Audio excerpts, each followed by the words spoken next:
1947 August 15 അർദ്ധരാത്രി. ഡൽഹി നഗരം മുഴുവൻ ആഹ്ലാദത്തിലാണ്. ഇന്ത്യ സ്വതന്ത്രമായി എന്ന് പറയുന്ന ഹെഡ്ലൈനുമായി ടൈംസ് ഓഫ് ഇന്ത്യ ഇറങ്ങാനിരിക്കുന്നതേയുള്ളൂ. ചെങ്കോട്ടയുടെ പരിസരം വെടിക്കെട്ടുകളാൽ ശബ്ദമുഖരിതമാണ്. കൂടെ ജനങ്ങളുടെ ആർപ്പുവിളികളും. നെഹ്റു തൻ്റെ വിശ്വപ്രസിദ്ധമായ ട്രിസ്റ്റ് വിത്ത് ഡെസ്റ്റിനി എന്ന പ്രസംഗവുമായി മുന്നോട്ട് പോകുന്നു. കൂടെ പട്ടേലുമുണ്ട്. പക്ഷേ ആ വലിയ ആഘോഷത്തിൻ്റെ ഫ്രെയിമിൽ ഒരാളില്ല. മഹാത്മാഗാന്ധി. അദ്ദേഹം എവിടെയായിരുന്നു?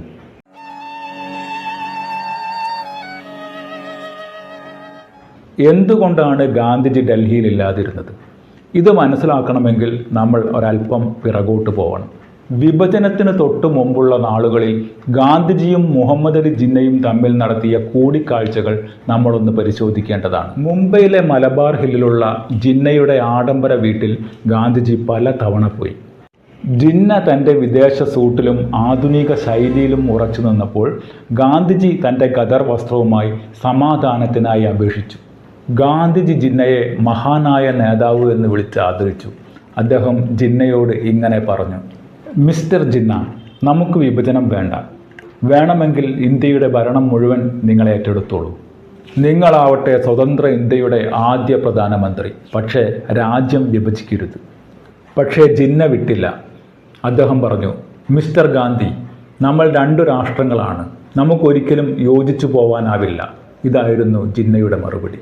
നെഹ്റുവിനും പട്ടേലിനും പോലും ഗാന്ധിജിയുടെ ഈ വിട്ടുവീഴ്ച അംഗീകരിക്കാനായില്ല. ഗാന്ധിജി പാർട്ടിയിൽ ഒറ്റപ്പെട്ടു. വിഭജനം ഒരു യാഥാർത്ഥ്യമായി.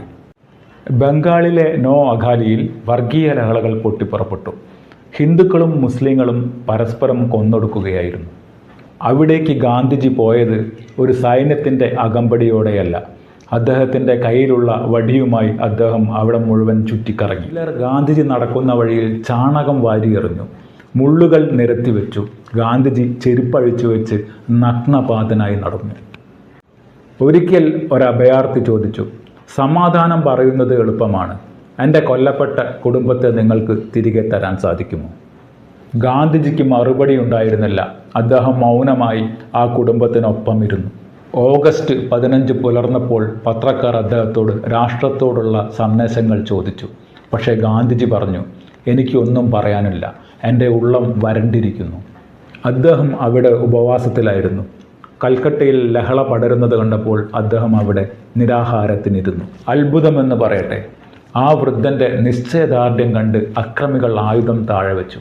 ഇതിനെയാണ് പിന്നീട് കൽക്കട്ട മിറക്കിൾ എന്ന് ചരിത്രം വിളിച്ചത്. തീവണ്ടികളിൽ പോലും ശവശരീരങ്ങൾ കുത്തി നിറയ്ക്കപ്പെട്ടു വന്ന ഒരു കാലമായിരുന്നു അത്. ജനിച്ചു വളർന്ന നാടുപേക്ഷിച്ച് ജനങ്ങൾ ഭാണ്ഡക്കെട്ടുകളും തോളിൽ പേറി പലായനം ചെയ്തുകൊണ്ടേയിരുന്നു. 1948 ജനുവരി ഡൽഹിയിൽ വീണ്ടും വർഗീയ ലഹള പൊട്ടിപ്പുറപ്പെട്ടു. 78 വയസ്സുള്ള ഗാന്ധിജി വീണ്ടും നിരാഹാരം തുടങ്ങി. അപ്പോഴേക്കും അദ്ദേഹത്തിൻ്റെ ശരീരം വല്ലാതെ ക്ഷീണിച്ചിരുന്നു. അദ്ദേഹം പറഞ്ഞു: സമാധാനത്തിന് വേണ്ടി മരിക്കേണ്ടി വന്നാൽ പോലും ഞാൻ തയ്യാറാണ്. 1948 ജനുവരി 30 നാഥുറാം ഗോഡ്സെയുടെ വെടിയുണ്ടകൾ അദ്ദേഹത്തിൻ്റെ നെഞ്ചിലേക്ക് തുളച്ചു കയറി. നെഹ്റു രാജ്യത്തെ രൂപപ്പെടുത്തി. പട്ടേൽ നാട്ടുരാജ്യങ്ങളെ ഏകീകരിച്ചു. ജിന്ന പാകിസ്ഥാനെ നയിച്ചു. പക്ഷെ ഗാന്ധിജിയുടെ ജീവിതം അധികാരത്തിനായിരുന്നില്ല. അവസാന നാളുകളിൽ അദ്ദേഹം വല്ലാതെ ഒറ്റപ്പെട്ടു പോയിരുന്നു. മൂത്ത മകനായ ഹരിലാൽ ഗാന്ധിയുടെ കുത്തഴിഞ്ഞ ജീവിതവും അദ്ദേഹത്തെ വല്ലാതെ തളർത്തിയിരുന്നു. സ്വാതന്ത്ര്യത്തിൻ്റെ അർദ്ധരാത്രിയിൽ രാജ്യം മുഴുവൻ ദീപാവലി ആഘോഷിക്കുമ്പോൾ ഇന്ത്യയുടെ ആത്മാവ് കൽക്കത്തയിലെ ഒരു ഇരുണ്ട മുറിയിൽ മുറിവേറ്റ് കിടക്കുകയായിരുന്നു.